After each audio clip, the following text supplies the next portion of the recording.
Bom, agora vamos lá. Nesse caso aqui, eu vou modelar um circuito RC, só que modelado em paralelo, né? Então nós teremos duas resistências e dois capacitores. Bom, usando a S-Function, nós podemos criar blocos para modelar sistemas dinâmicos ou matemáticos. E nós podemos personalizar esses blocos, como vocês já viram em outros exemplos. A primeira flag vai ser a iniciação do nosso sistema, onde a gente vai explicar para a S-Function como o sistema vai funcionar. Iniciando o vetor de condições iniciais em zero, isso significa que não há carga nos capacitores quando nós iniciamos o sistema. Bom, o SIS1 vai definir o número de estados contínuos, que são dois: tensor do capacitor 1 e tensor do capacitor 2. O SIS2, nós definimos o número de estados discretos, que é zero, já que nosso sistema vai ser contínuo. O SIS3, nós definimos o número de saídas que no nosso caso vão ser as cargas dos capacitores, Q1 e Q2.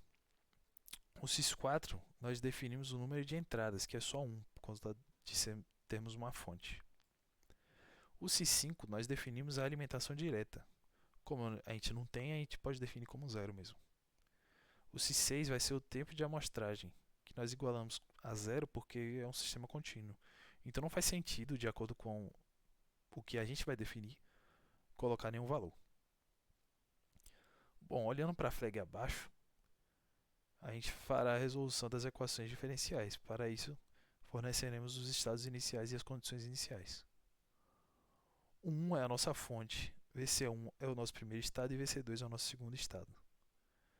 A gente define o sistema de equações diferenciais e achamos o SIS para ajudar a resolver a solução das equações diferenciais. No nosso flag 3, a gente vai definir as nossas saídas: VC1, nosso estado 1, e VC2, nosso estado 2. Definir o sistema de equações algébricas das saídas: Q1 é igual a C1 vezes VC1, Q2 é igual a C2 vezes VC2. E depois disso, nós vamos chamar SIS para nos ajudar a definir as saídas de Q1 e Q2. Se não houver nenhuma flag, SIS vai ficar vazio, não indicando nada, e nós vamos finalizar o nosso código.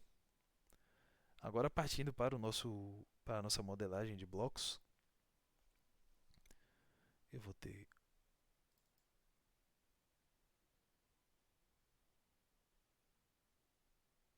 pronto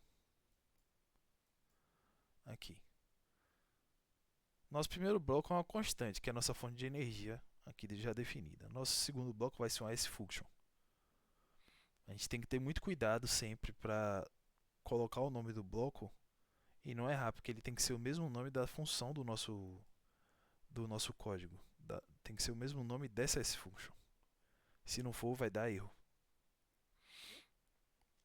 O terceiro bloco vai ser um demux aqui, porque a gente vai dividir a nossa S-function em dois resultados, né?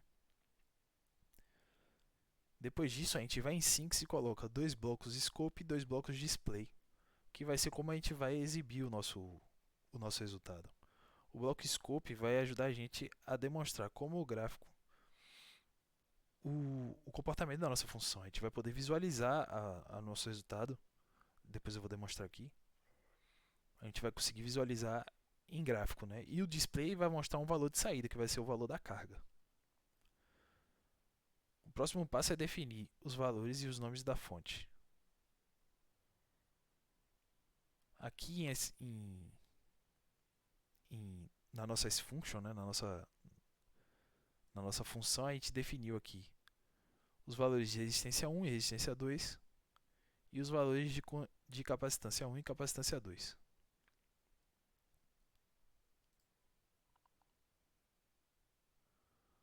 Bom, muito cuidado para definir esses valores, cuidado para não colocar vírgula em vez de ponto, né?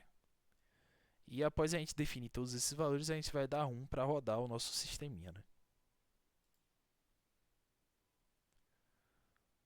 Vou abrir a tela aqui para vocês visualizarem melhor. Bom, no nosso display aqui a gente vai ter esses valores aqui. E ao clicar no nosso scope, ele vai abrir um gráfico para a gente visualizar, né?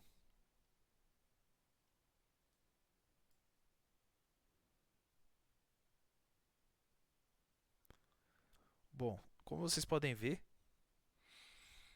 no momento 6 a carga estabiliza, né? Então,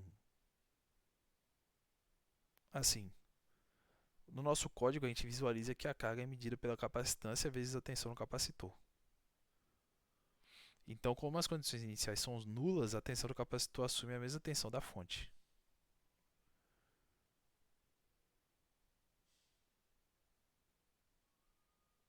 Por isso nós teremos esse valor aqui, multiplicando a capacitância que foi definida como 0,5.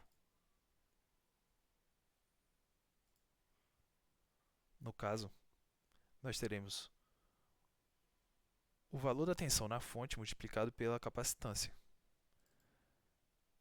que foi definida aqui como 0,5. Ou seja, 10 vezes 0,5, que é a metade, é 5. Então, está fazendo sentido com o que foi proposto no início da nossa atividade, né?